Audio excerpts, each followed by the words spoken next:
I promise that we shall take part in this competition in the true spirit of sportsmanship and the honor of our teams.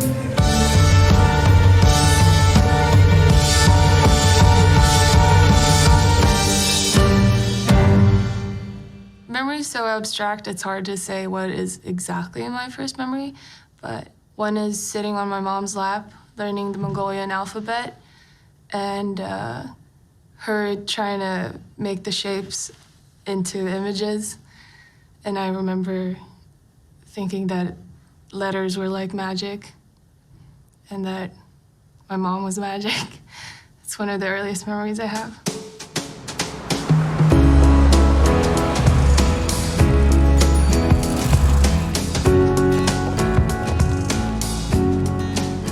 People are reaching a point where they're getting emotionally more apathetic because there's just so much information. It causes this information overload that your brain starts to decide that everything that's new you don't really need to memorize because it's on the internet, or you don't really need to remember this awesome trip you had because you have pictures of it. We're gonna put your password number out. I learned about memory techniques while I was first semester of business school. 528-848. Because I wanted to finish the 4-year degree in like 2 years or 1.5 if possible. If I do it from that angle, it's Kai Johnson, 763-528-8481. No way! And the secret digits is 183806. Yep. And then yours is 496-639-500. That's awesome. I've never had that. Wow. That is amazing. English. 3.14159265358979323384633832795028841971. They contacted the Swedish Memory Sports Council and said, do you have some competitors who haven't yet done Sweden's Got Talent? And then I did the audition. I had 20 kids from the audience, and I memorized their names in 90 seconds. Marcus Ophelia, Moa Josefin, Anna Gianna. And it went pretty well. The Swedish version of Simon Cowell was like, "You're amazing," and he pressed the golden buzzer, and then there was confetti everywhere. I was told I had made it to the semifinals.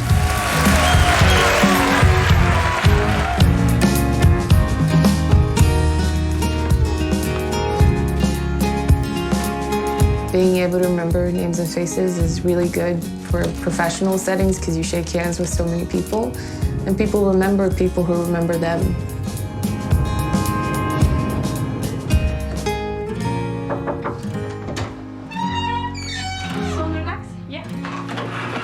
I think everybody wants to be smarter. Fundamentally, everyone wants a better memory. I mean, just think of all the passwords we have to memorize nowadays. Så, och så skriver jag 7 och med en sån. Alltså, så länge jag ser vad som är en 1 och vad som är en 7. Och det var lite samma sak. So I was reading books on how to make it more efficient, and just by happenstance, I just kind of saw this book called Moonwalking with Einstein. Hi, my name is Yenja. Today I want to talk about the book that introduced me to the world of memory, Moonwalking with Einstein by Joshua Foer. Because I have no patience, I always open the last chapter first, where it's revealed that he won, and then I was like, well, he's just some American dude. I can do it too.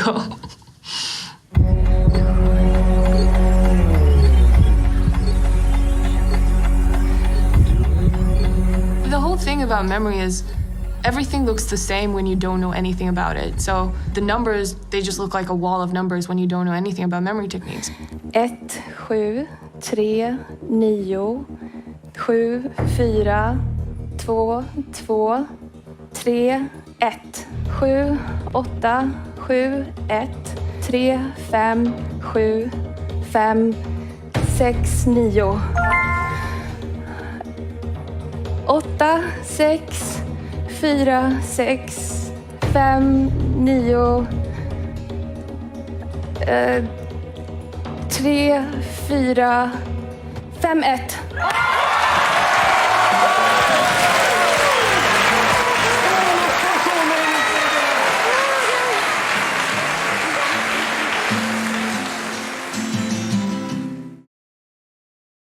Memory Journey is a place for you to sort abstract concepts into more concrete places, like places you already know.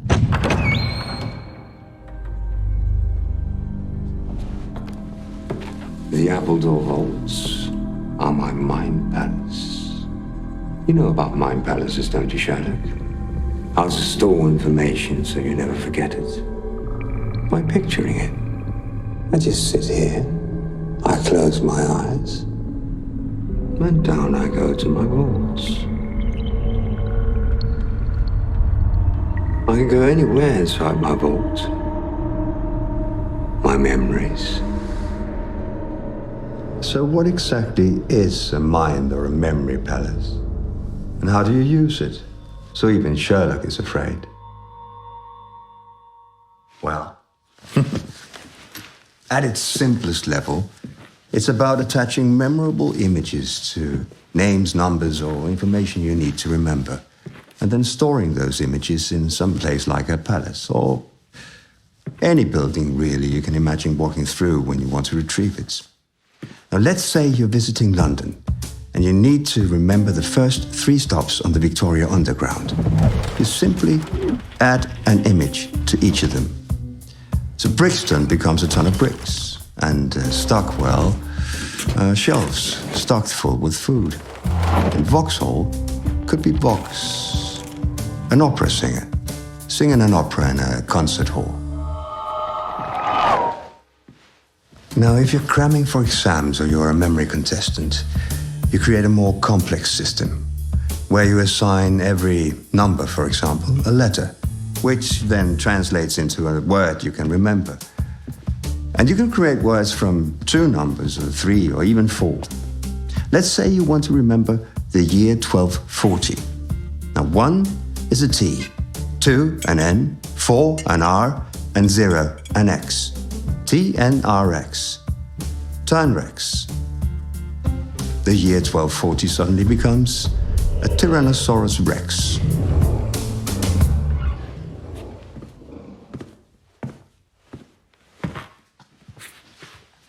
Or, if you're Charles Augustus Magnuson, your complex memory system stores thousands of details on people's lives,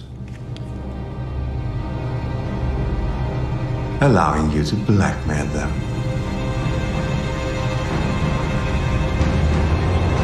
You see?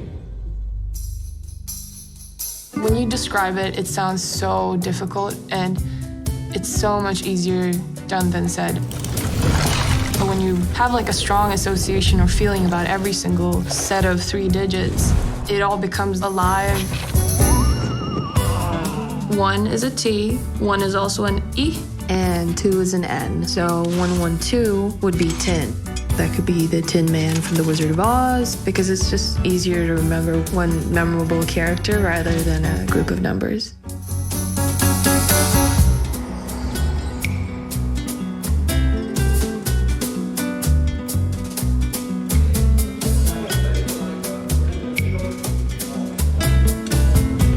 I've memorized the first 200 pages of this dictionary. Yes. So if you just give me a number between 1 to 200. 67. 67. Now give me a number between 1 to 11. 9.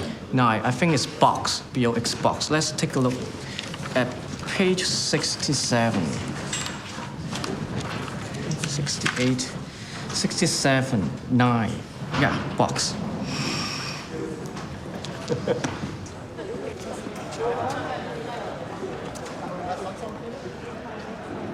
Die Reaktion von meiner Familie und meinem eigenen Umfeld war eigentlich sehr positiv. Ich habe da eigentlich nie das Gefühl vermittelt bekommen, dass das irgendwie abwegig ist oder seltsam. Dass ich zu so vielen Gedächtnissportturnieren fahre oder mich überhaupt mit dem Gedächtnissport so intensiv beschäftige.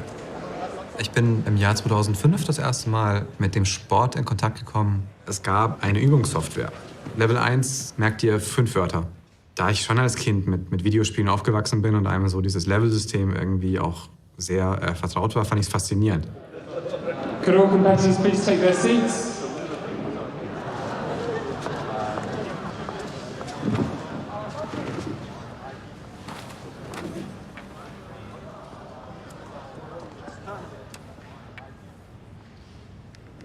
Your arms on the ready.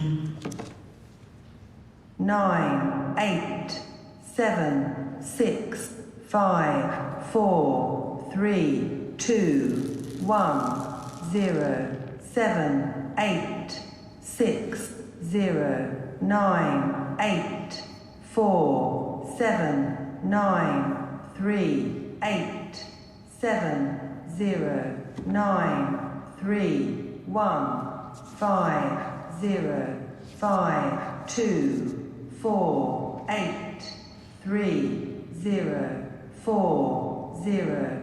Also ich bin persönlich kein Fan davon, dass ich jetzt vollkommen ausgefallene Bilder nehme. Eigentlich eher Dinge, die sich schön harmonisch einfügen und mir selber auch gefallen. 86 wäre bei mir eben halt dann das Wort Wappen. 6, 8, 4, 7, 4, 1, 0, 7, 3, 4, 7, 6, 9, 3, 0, 1, 5. Diese Orte funktionieren für mich wie eine kleine Stage, wie so eine kleine Bühne, wo sie drauf sich eine kleine Geschichte abspielt.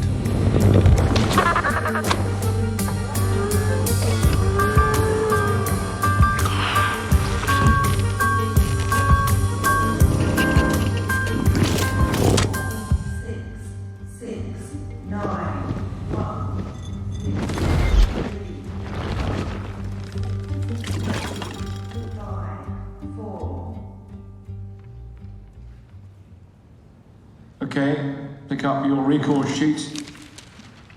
Und wenn ich mich wieder erinnern will an das Ganze, dann fällt einem auf eine fast magische Weise auch das Bild wieder ein.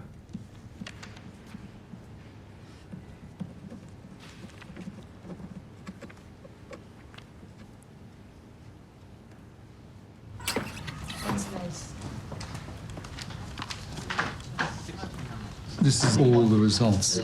The numbers that will be generated will actually demonstrate that the capacity of the human brain is much greater than any of the memory psychologists thought even 15 years ago. And the World Memory Championships are showing that the potential of human beings is marvelous, is magnificent. Afternoon, ladies and gentlemen. In silver position, Simone Reinhardt. And in gold medal position, just before these speed cards, Johannes Malo.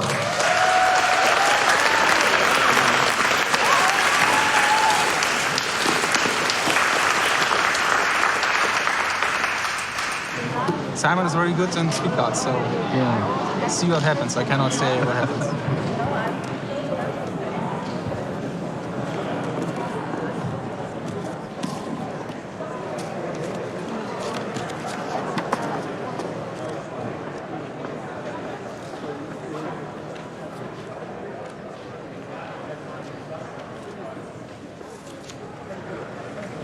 And the shuffle.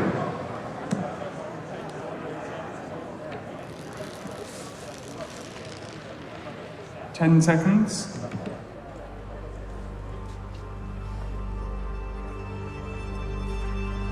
Your arms on the ready.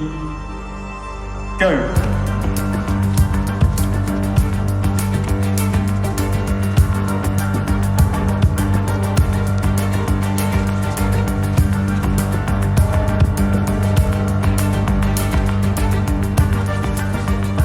Quite fascinating to see the battle of the titans between the first two, and then the strategy in the play. You know, one was trying to do a really fast time, the other was trying to do a safe time just to win. But they kind of balanced each other out, so it's too close to call.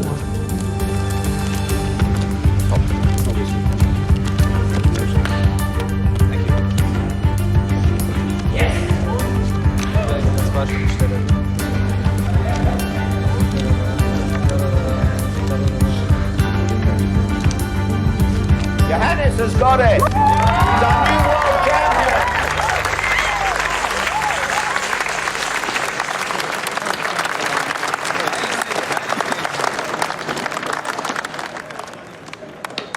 Congratulations. Thank you very much.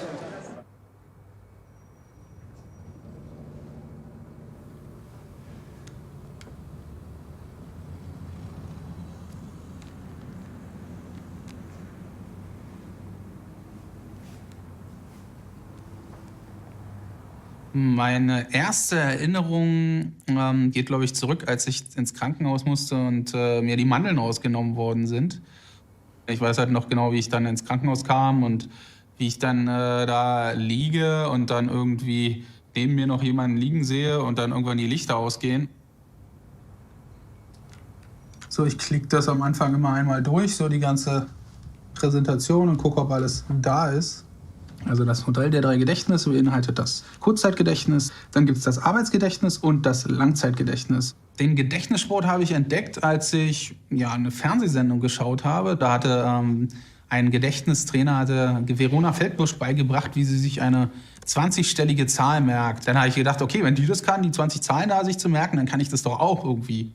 Ich war gerade im 3. Semester, ich habe in Magdeburg Informationstechnologie studiert. Ich habe mir überlegt, womit kann ich da ein bisschen Geld verdienen nebenbei als Student so. Also habe ich geguckt, was ich mit dem Gedächtnissport irgendwie machen kann. Schauen sich die Bilder ganz entspannt an, lehnen Sie sich zurück und genießen Sie ein bisschen die Dia-Show. Das ist so die Vorbereitung, die ich dann meistens mache. Also rede quasi mit der Wand und das funktioniert ganz gut.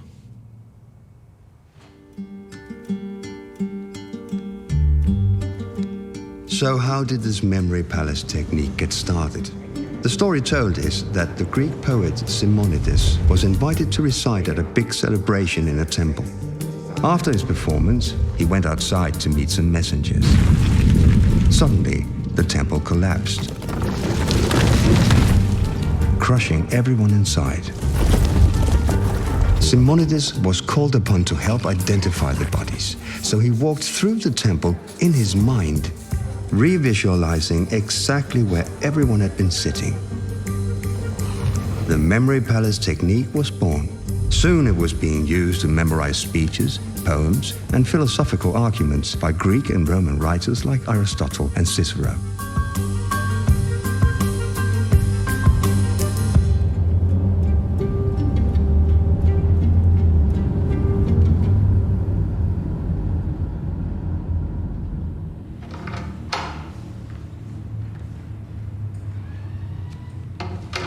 Und dann machen wir heute den Spickzettel im Kopf. Und bevor wir damit richtig anfangen, möchte ich euch bitten, nehmt mal alle eure rechte Faust so nach oben. Eure rechte Faust, genau. Jetzt nehmt ihr die linke Faust noch so dazu.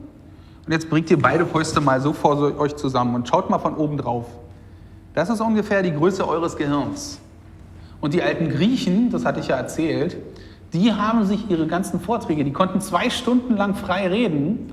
Die hatten natürlich auch keinen Zettel und einen Stift, wollten ihre Steintafeln da nicht mitschleppen. Ja, früher war es halt schon so, dass man sich, wenn man sich an etwas erinnern wollte, das sich selber irgendwie merken musste, sozusagen. Heutzutage ist es ja nun überhaupt nicht mehr so. Wenn man eine Information braucht, dann nimmt man sein Pocket Brain, sein Handy raus. Wir machen mal eine kleine Geschichte zwischen dieser Couch und der Axt. Meine Geschichte mal so als Beispiel wäre, ich wäre ganz wütend auf meine Couch, vielleicht ist da ein Fleck drauf oder so. Deswegen nehme ich die Axt und zerhacke diese Couch. Ja, ich mache die richtig schön klein. Das kann man sich merken. Ich denke mal, das habt ihr nachher alle im Kopf. Ich fühle mich gut. Es fühlt sich gerade so an, ja, ich habe denen wieder irgendwas mitgegeben. Das war richtig cool. Und da wird sicherlich der ein oder andere was davon mitnehmen. Ja, fühlt sich gut an.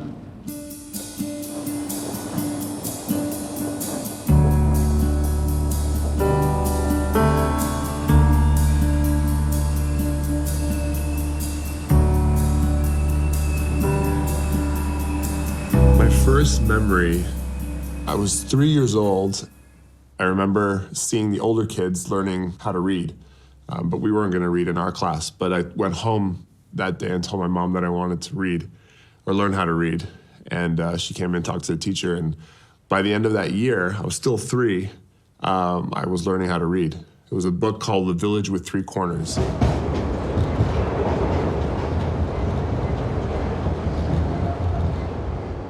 So growing up, I played a lot of basketball. Being tall, I was often kind of shoved into that sport, but I wasn't that good.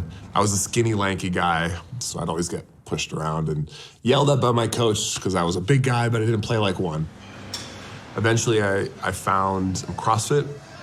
It's competitive, it's hardcore, it's made me stronger than I've ever been, and I do it nearly every single day.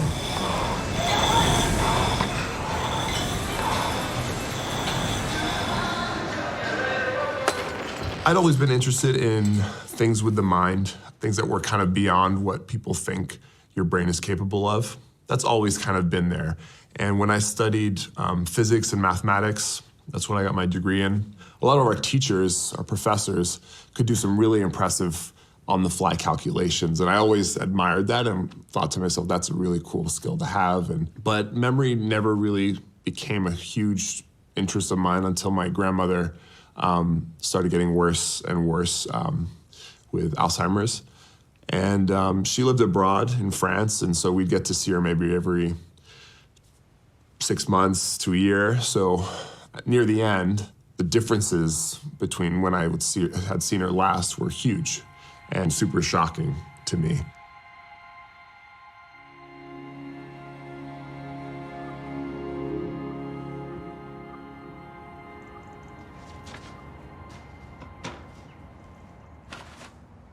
And when she finally passed, that was kind of like this, I can't believe that a disease that kind of affects your memory eventually took her. Her body forgot how to function. That's what really said, okay, I'm gonna try and figure out what this memory world is really about and start using it and training myself to eventually not end up like her. I started doing research, and one of the first things I heard about was the memory championship, the US Memory Championship, and that seemed like a perfect target for me to aim for.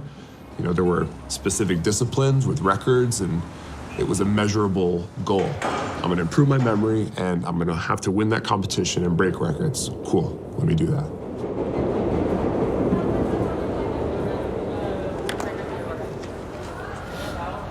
What I always like to say to all of you as we begin our day here this morning, that we're doing something extraordinary and something that's becoming more and more important and timely in our world today as brain health continues to become one of the hottest topics in the world.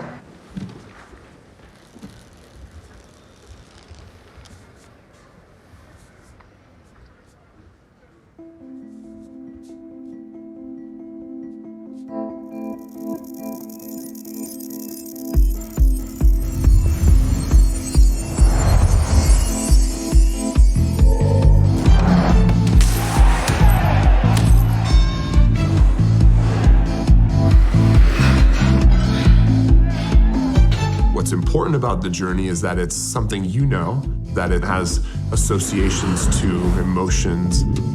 It's a bunch of emotional cues, kind of jumbled together. Funny stuff, crazy images.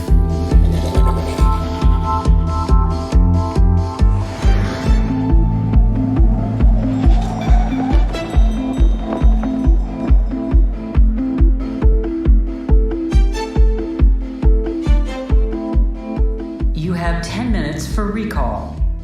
You may begin.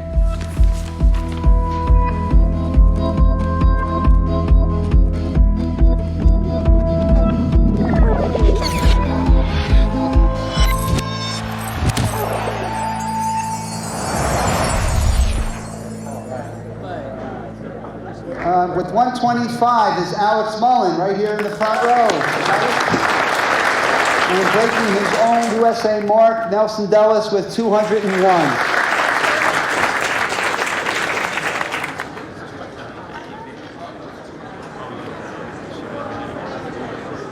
Congratulations to all 8 finalists in this year's memory competition.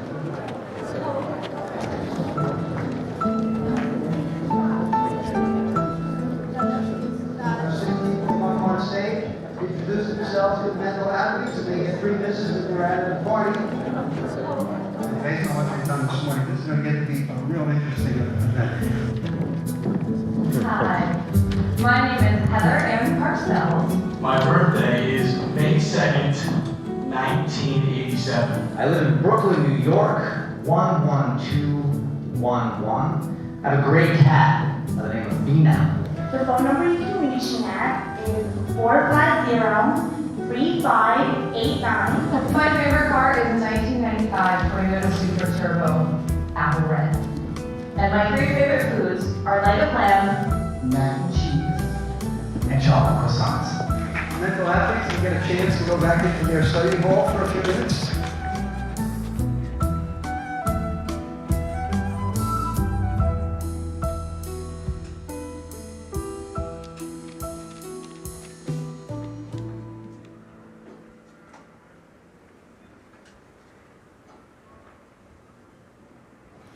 Nelson, tell us his phone number. 880-7917. Excellent. And his pet? It's a dog, a Doberman, black and brown, named Killer. Okay, Nelson, it's over to you for her residence. New York, New York, 10024. And her phone number? 596-3509. Favorite car? 1995 Toyota Supra twin turbo in red apple. You got it. Good work, Nelson. It's over to foods. Spicy salmon roll. Trader Joe's mini peanut butter cups, like Reese's peanut butter cups. Good. And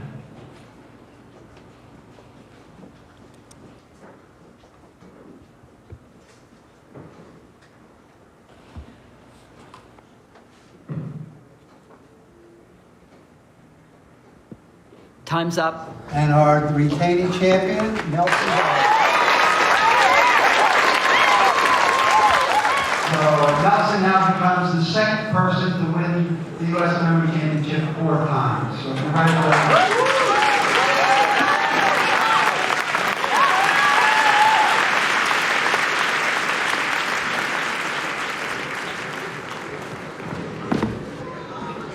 You want to take a picture with them? Of course, yeah. Memory is to be human, I think. It's who we are. On a more personal level, this is how we also develop relationships. This is what makes life meaningful, is memory. And that's why it makes me really sad when I think about my grandmother and her losing those memories, is because she lost the essence of what made her who she was.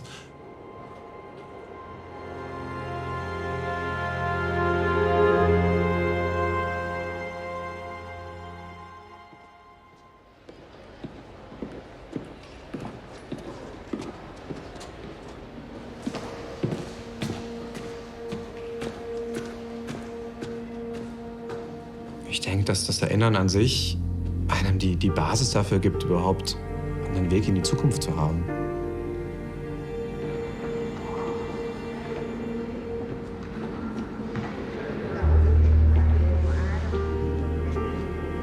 Ich denke mir, dass es eine sehr enge Verbindung gibt zwischen Erinnern und Gedächtnis und Identität auf der anderen Seite. So ist die Identität einer Person auch sehr eng damit verbunden, welche Erfahrungen sie selbst geformt haben in ihrem Leben.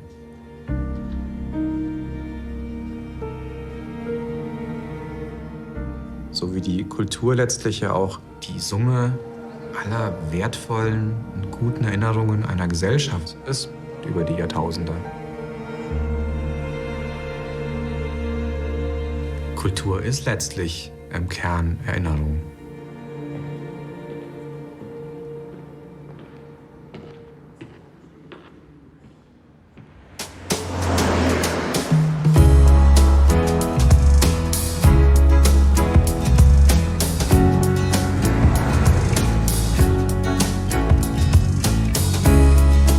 There's like the collective memory that we tell each other, and that can really shape how you view yourself and how others view you.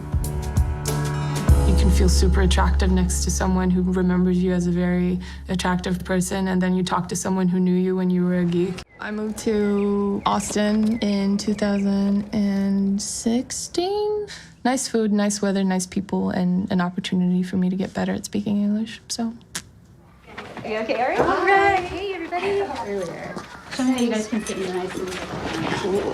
The capital of Mongolia, where I'm from, is called Ulaanbaatar. We're all gonna draw a bat that goes Ola, and then it says R as well. Oh my god. It doesn't look like anything because it's not. Oh, nice. Nice with the little bow. Bat R. And a little poop in the corner. The capital of Mongolia is called Ulaanbaatar. Memory is focus, and memory is connecting the dots. I don't think that's a bat. I think that's a worm that's gonna get eaten by a bat.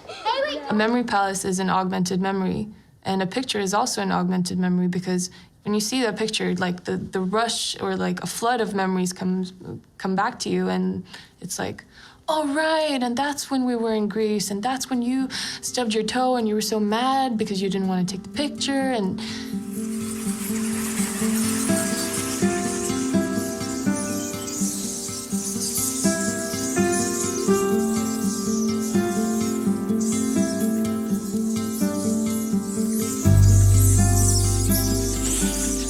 The memory palace technique didn't remain ancient history. It was passed on to early Christian monks, who used it to remember religious texts and also for meditation. And by the Middle Ages, all the major religious orders were teaching it. The Dominicans set up complex memory systems involving biblical and mystic science, as well as the zodiac.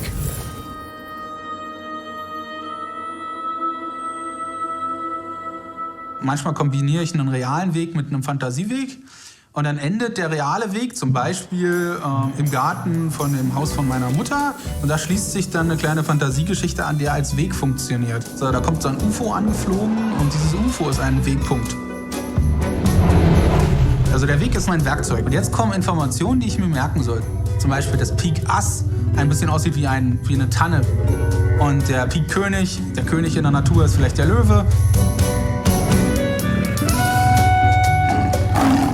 I only created sexual images, and then it was just like too much like of the same thing, and then I switched it out and made everything about food, and then it was too much, and then I realized like, why am I doing this? I can just have like food and sex and hugs, and I don't do violence though.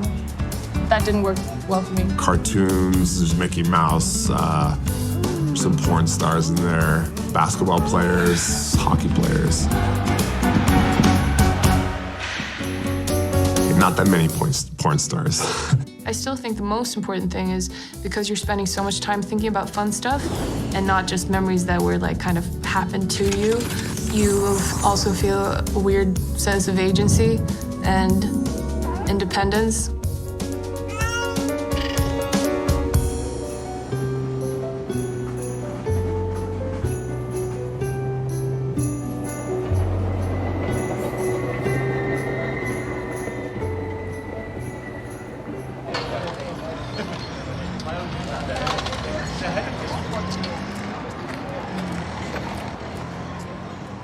Ich war schon immer neugierig, wie sich Emotionen, positive und negative und auch Stress auf die Gedächtnisleistung auswirken. In general, memory is stored all over the brain, but there are certain hubs, very specific regions that are the key players in memory.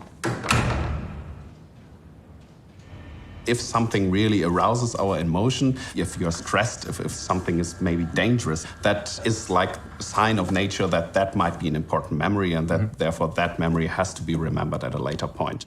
In a championship, for example, that you encode with a lot of emotions is that information that sticks better. During retrieval, so when you have to come up with a memory, in that situation you are stressed. Then that makes it more difficult to really remember that information. But during encoding, typically stress or negative emotions should make sure that the information is coded more strongly and deeply. Okay, can you sit on here? Yep. And then there's one more thing. This kind of gets really loud once it's running, so you need to ear airflow. Absolutely. So, yeah, that's looking good. I need your head to come on top here. The reason the memory palace technique works is because it takes advantage of how the brain works best. The brain has evolved to store memories of visual images and spatial locations. This computer is now saying towards the monitor, which is in the scanner. So at the back of the scanner is basically a display. And we give Simon a task. So we ask him that he tries to memorize these words. And of course, while he does so, the activity in his brain changes. That allows us to measure where in the brain oxygen-enriched blood is going to, and so we can actually make assumptions where in the brain we have activity. Of course, the memory athletes, but they get very close to perfect recall in this kind of task. Someone who trains their memory for just 6 weeks might achieve something like 60 out of 72 words, and someone who didn't train their memory, they're more like a 20.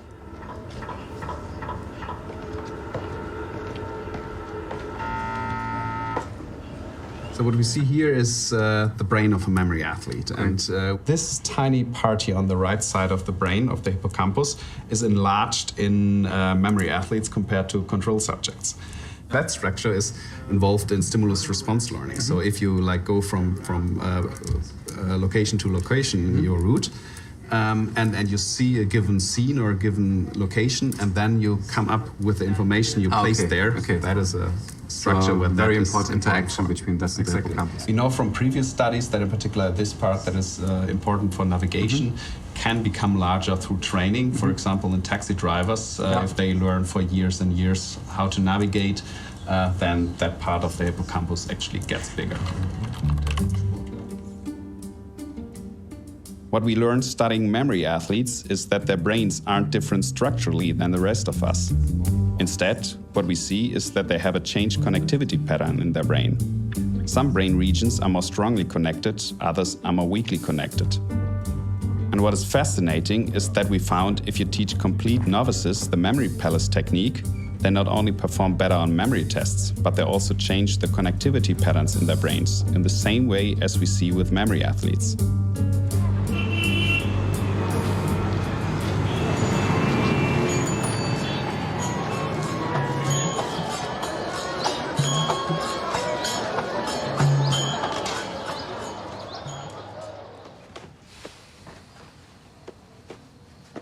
I've been climbing ever since 2008. I've always loved traveling to the mountains, and one year I said, you know what, I'm gonna take a course and learn how to mountaineer. And ever since then, I've just wanted to climb higher and higher and more dangerous peaks.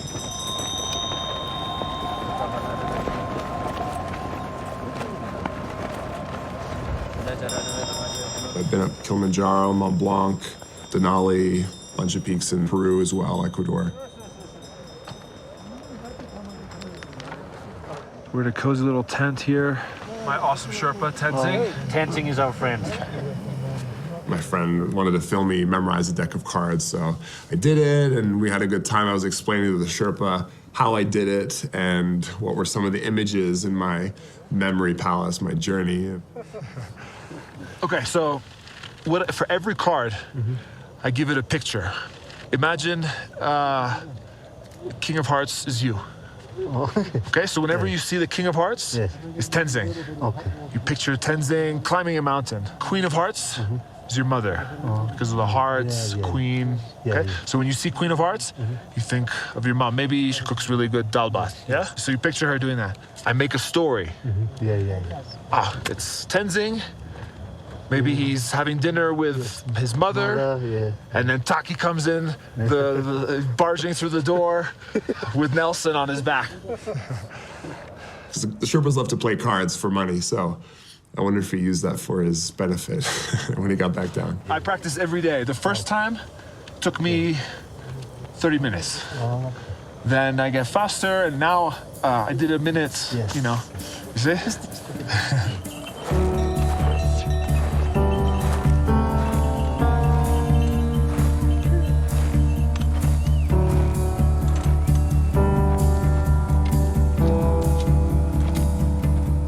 I brought a lot of brain testing equipment with me, given to me by this research group at Washington University, like the Stroop test, you know, where you have to match yellow, green, and you have to say what the actual color is, not what the word says. Problem-solving skills, also memory things. I was doing that at all the elevations as well.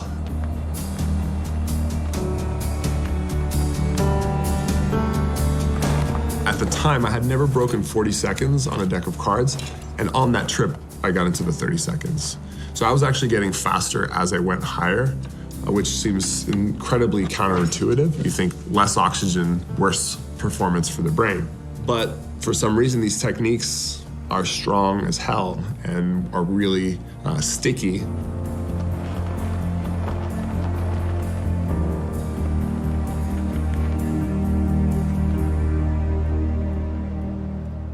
I think memory is one of the things that we have to understand better on a scientific level, but also in a real-life, applicable way.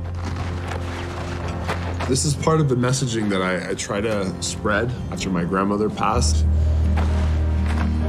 Now I climb mountains to raise money for Alzheimer's.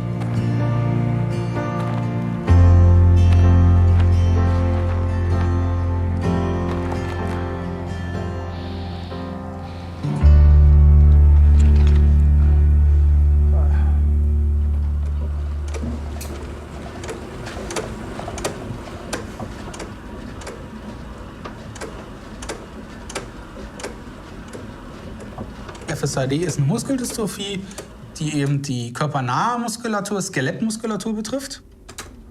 Und das heißt, dass die Muskeln immer schwächer werden und abbauen, einfach umgewandelt werden in Bindegewebe und irgendwann nicht mehr zu gebrauchen sind. Der erste Schritt hin zur Diagnose war ungefähr mit 14 im Sportunterricht, als wir dann nach dem Winter wieder rausgingen, um da eine Runde um den Platz zu laufen, dass ich so angefangen habe beim Rennen, beim Schnellrennen wegzusacken mit einem Bein. Ich glaube, 7 Mal war ich im Krankenhaus über einen Zeitraum von 2 Jahren. So, Schulterblatt. Jawohl, Hälfte bleibt. Und dann nach einer Weile kam dann irgendwann der Befund aus dem DNA, aus dem Genlabor. Und dann war ich irgendwie so alleine gelassen mit der Krankheit. Ja, kann man ganz gut mit leben. Die Lebenserwartung ist eigentlich nicht eingeschränkt, weil die inneren Organe nicht betroffen sind. Danke, ciao. Im Laufe des Studiums wurde das Laufen halt wirklich immer schlechter. Treppensteigen wurde schlechter. Die Stürze haben zugenommen. Und da war ja auch wirklich die Hölle los. Ja, gut. Ja, und dann war halt einfach so, ja gut, dann bleibst du halt jetzt zu Hause und machst halt gar nichts mehr. Okay, passt. Ja, oder du nimmst dir halt einen Rollstuhl. Und die Leute gucken dich jetzt anders an, aber die gucken auch nicht mehr, der läuft ja komisch. Sondern ist halt ein Rollstuhlfahrer. Okay. Ja.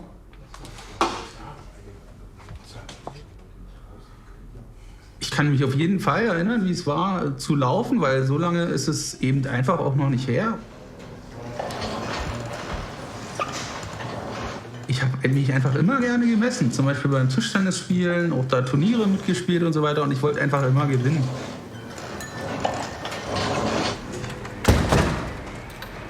Der Gedächtnissport war cool, weil ich da gemerkt habe, ich kann wieder einen Wettkampf mitmachen. Ich fahre dahin, kann da mithalten, mit jedem anderen auch. When I look up to someone who's not got the greatest cards dealt to him, that's the guy. And I love that he just wants to do everything for himself.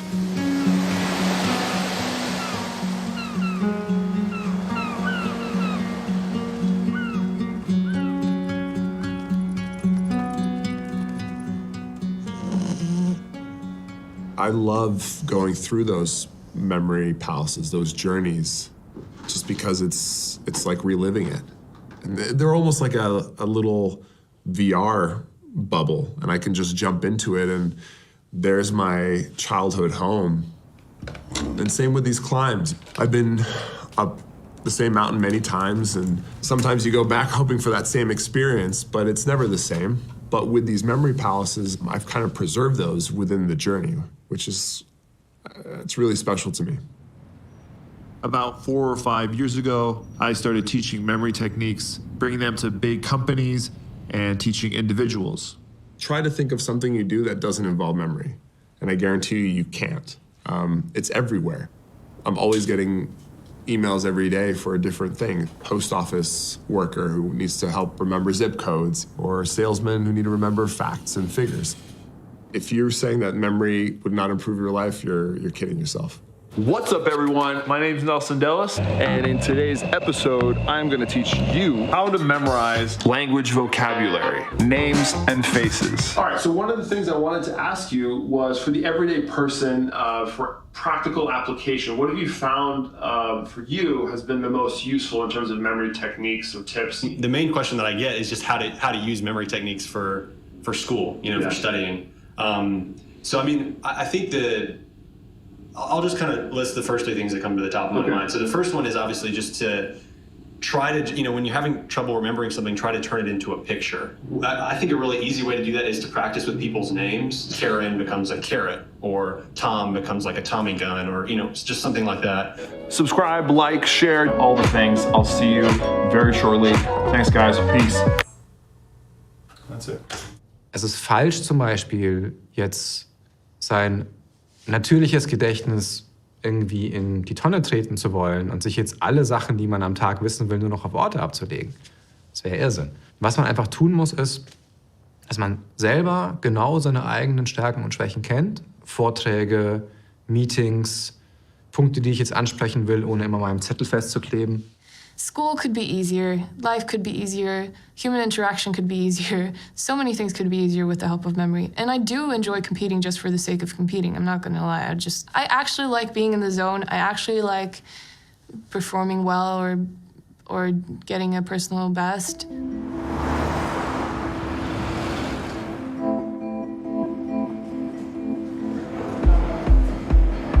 Ich denke, ich bin definitiv eine competitive person. Ich denke, im Deutschen, wenn man da sowas sagt wie irgendwie ehrgeizig, klingt das immer schwer, weil das klingt dann so wie verbissen.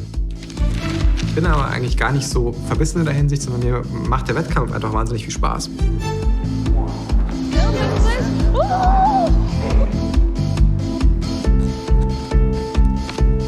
I hate losing. I hate it when people are better than me. I'm happy for people. I love seeing people succeed, but I hate it when they do something that I can't. In jeder Meisterschaft geht es um Rekorde und Titel. Und man will irgendwie zusehen, dass man einfach in dem Augenblick gewinnt und mehr hat als der andere, weil man einfach der Beste sein will. Ja, das war der größte Scheck, den ich gewinnen konnte bei so einer Meisterschaft. Normalerweise oft gibt's einfach auch gar nichts. 2012 bei der WM, da gab's nichts. If I haven't been competing for a while, I start competing about the dumbest things, like who did the most dishes, who picked up the most laundry. When you realize that you've forgotten something, even though you're fairly confident you had it, that just like in the deep gut of your stomach, and that's just the worst feeling in the world. Nervosität, Stress und so weiter, das führt dazu, dass ich dann Sachen auch vergesse.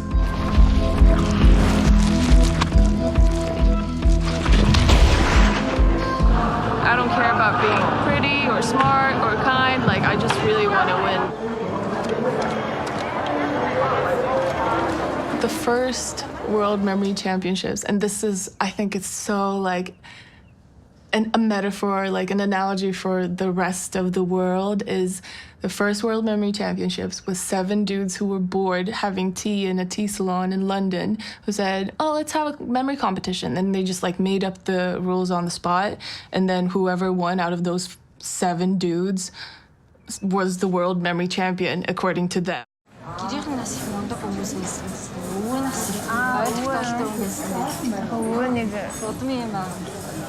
David 마우스는요, 마우스 oral history جوده. عمل توفيه عمل توفيه US. I 어떤 managers bring message.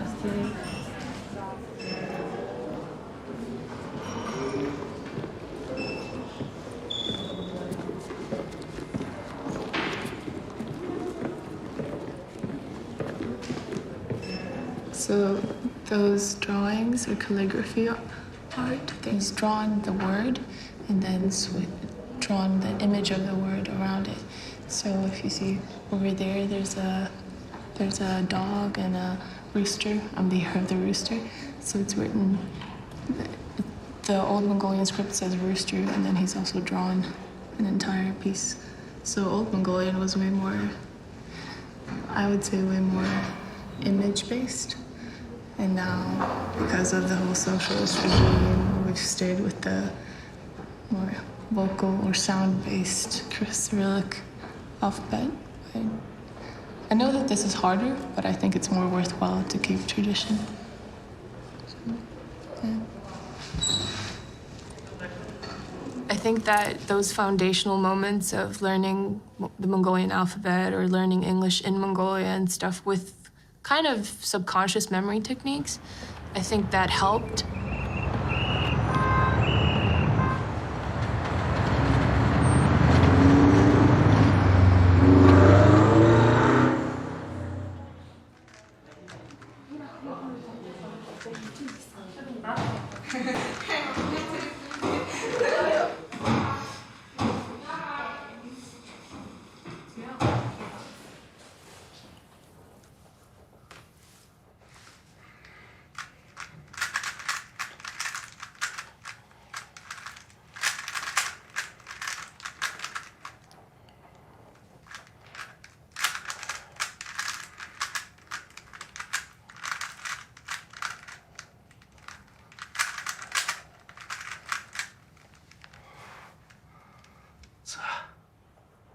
Ой санамж бүх юмний суур болж өгдөг. Ой санамжийг бид нэр хөгжүүлэх тусам үүнтэй параллелаар одоо бидний сэтгүүч гэсэн маш хурцтай ингэж хөгжиж явдаг. Латерал сэтгэлгээ гэж юмыг олон талаас нь харан бүтээл сэтгэлгээ өгч. Half of them are newcomers, new competitors. They are participating at Asian Championship first their first international competitions. Yeah. Now, most of them are from different provinces of Mongolia, and they are now Mongolian memory team.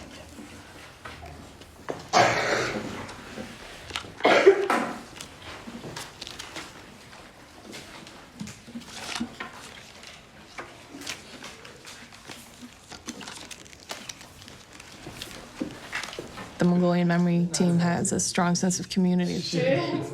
They all compete together, they all train together, they all are really close friends. And the guy who runs the Mongolian Memory Sports Council is like a total celebrity there. Like, I think he might be a mayor of some county or something right now. He makes a lot of money, he can put that money back into his students. Yeah, Mongolian people going on the news talking about how well they did in memory, that helps his school, and then people join his school, and then the best of the best start competing.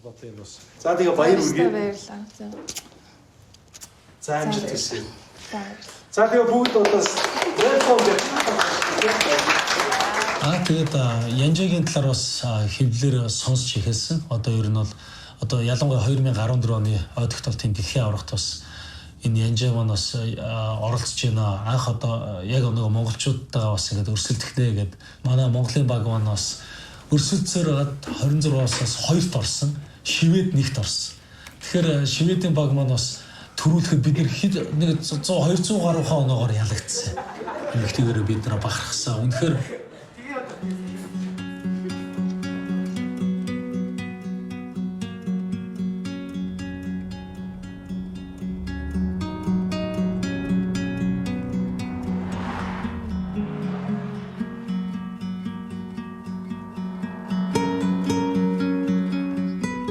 It's more glamorous on TV and in films to be a global citizen, but then when you actually are, you just see the differences in how people live, and it can either be a good thing or a bad thing depending on how you feel.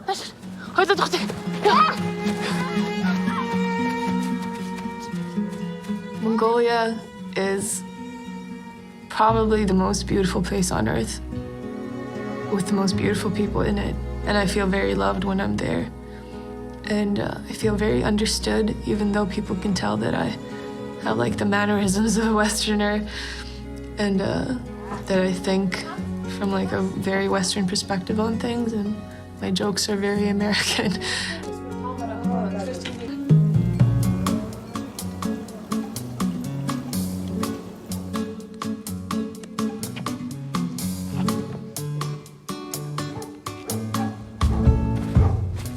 So at the World Memory Championships, there are 10 disciplines, and it's, let's see if I can get them, 5-minute numbers, speed cards, 1-hour numbers,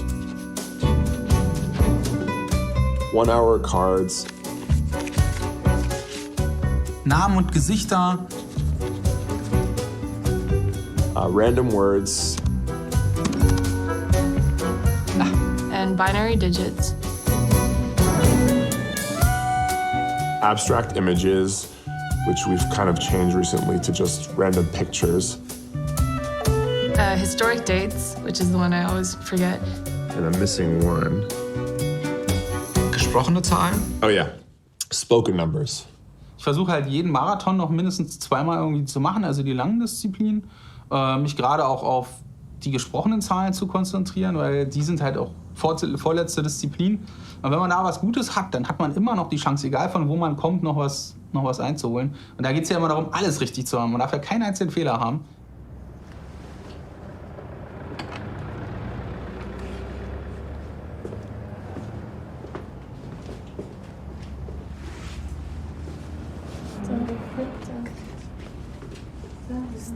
амар гоё юм бол. Одоо амьдралдаа анх удаа юм гоё өмсч. Зүүндээ дээл өмсөх. Дээлээс бараг хамаагүй гоё. I mean, obviously, I have high hopes, but it goes the way it goes.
All around, my goal is top 10.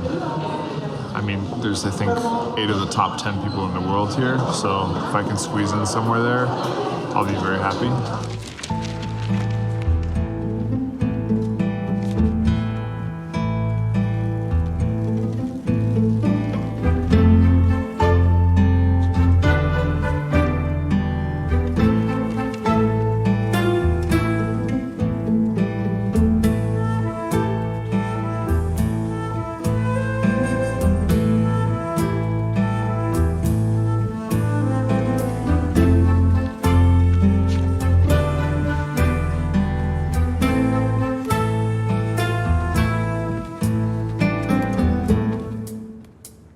Stop memorizations. Arbiter, please collect the paper, please.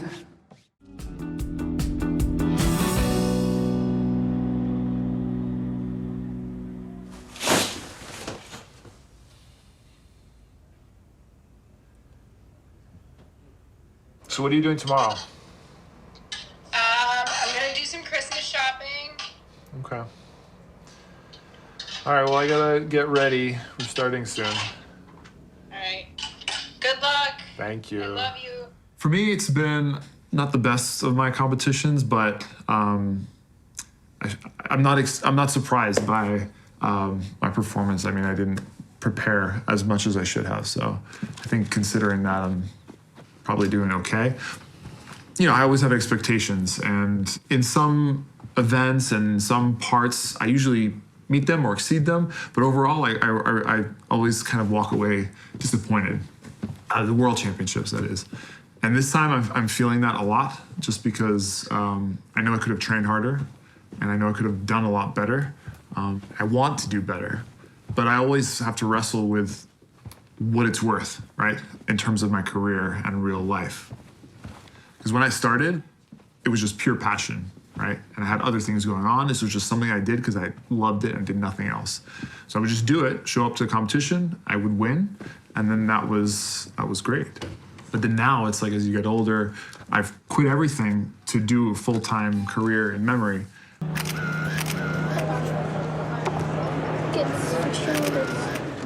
Mal gucken, was noch so möglich ist heute am zweiten Tag, am letzten Tag und schauen, vielleicht sind die Top 5 noch möglich. Ja, Simon liegt schon recht deutlich vorne. Da müsste ja schon bei den Spoke-Numbers nochmal richtig was passieren. Also eigentlich ist er schon zu weit weg. When we reach the last 3 seconds, there will be no ready, go, no. It will be like, they will press at the, when the last 3 seconds, they will press, so you will hear the A, B, C. And then you have to start memorize the number, okay? A, B, C. 6, 6, 0, 2, 4, 5, 8, 0, 1, 9, 0, 4, 4, 1.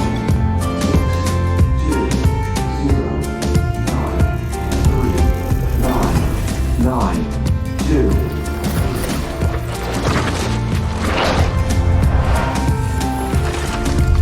4, 1, 3, 3, 5, 8, 9.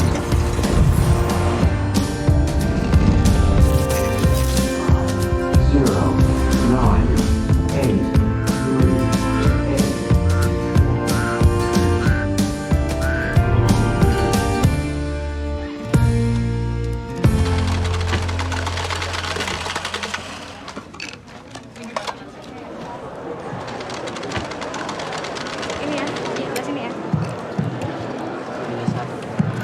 Okay, Welland got the top 10.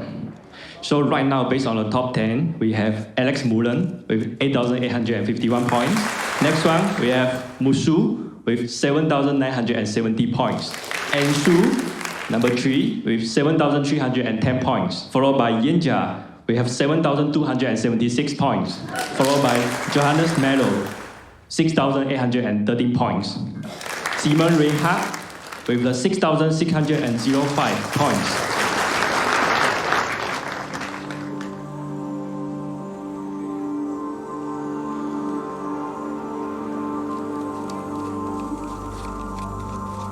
Okay, so we have our 1 minute mental preparation time starts now.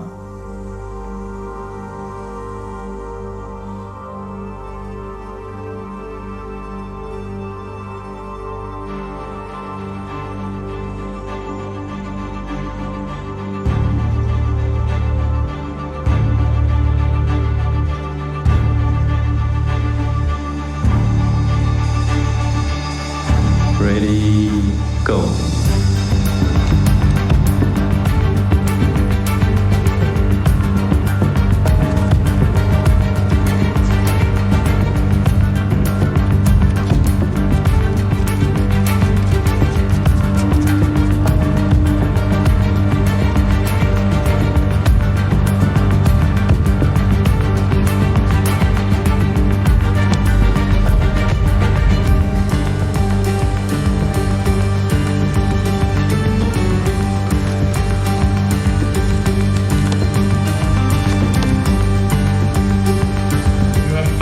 To reconstruct the recall deck in the right order.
New speed cut world record by Alex Mullen.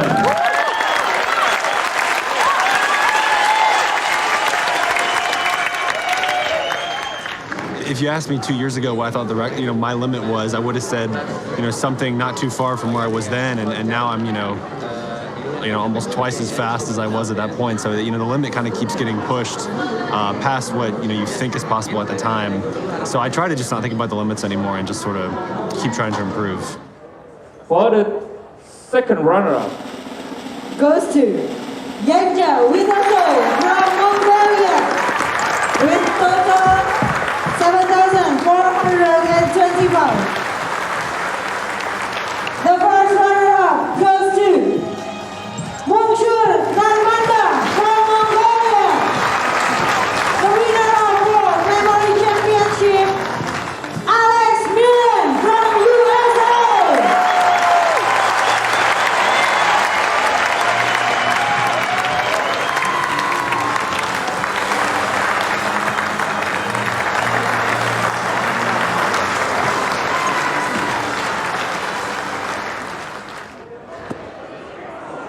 This one, it's just glass. I'm thinking I'll drill a hole in it and use it as a flask, but I don't know yet. Ich meine, das hat sich ja für uns gar nicht abgezeichnet. Also, sie hat es natürlich selber schon gewusst, weil sie selber ja übt. Also es war absolut überraschend, hätte ich nie mit gerechnet. Kann man nur gratulieren, tolle Leistung. Und vielleicht ist es für uns auch eine Motivation, dass man sich halt schnell noch verbessern kann, wenn man was tut. I don't know how I feel about being better than the Germans and Nelson. It's just like, cool. Although I am very happy that they respect me as a competitor, not just as a human being now, so that means something. 1, 2, 3, say cheers!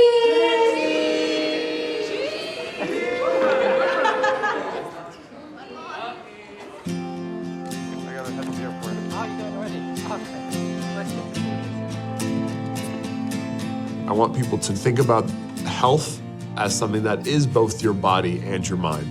I don't think that crosses people's thoughts these days, and I want to change that.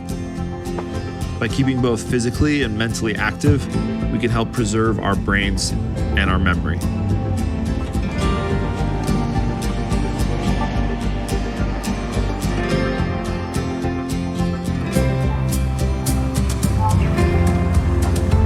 Für den Gesunden ist es so, Rollstuhl bedeutet totale Einschränkung. Für mich war es ja umgedreht der Fall. Ja, ich bin im Grunde jetzt heutzutage ziemlich dankbar für das, was ich habe, und auch die Krankheit gehört irgendwie dazu.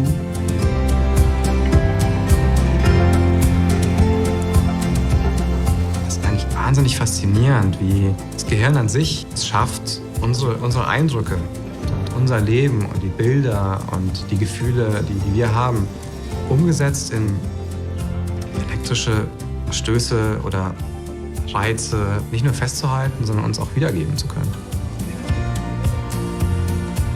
Das ist für mich eins der großen Wunder der Welt eigentlich.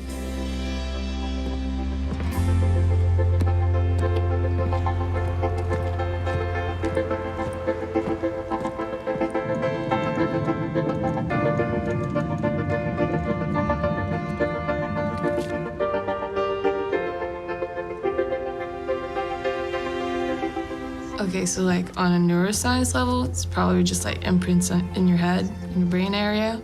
Philosophical level, memories make us. I mean, it's everything, isn't it?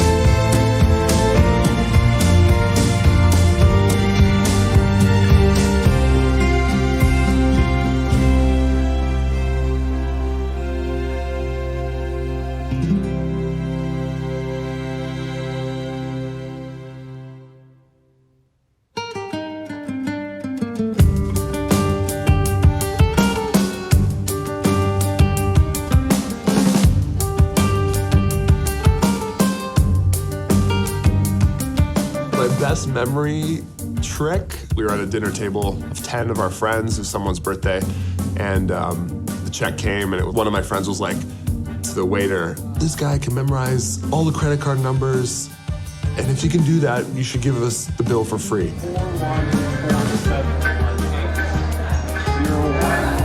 And so there I was. It was 10 times 16 digit credit card numbers, those 160 digits. He gave me 5 minutes. It was a joke.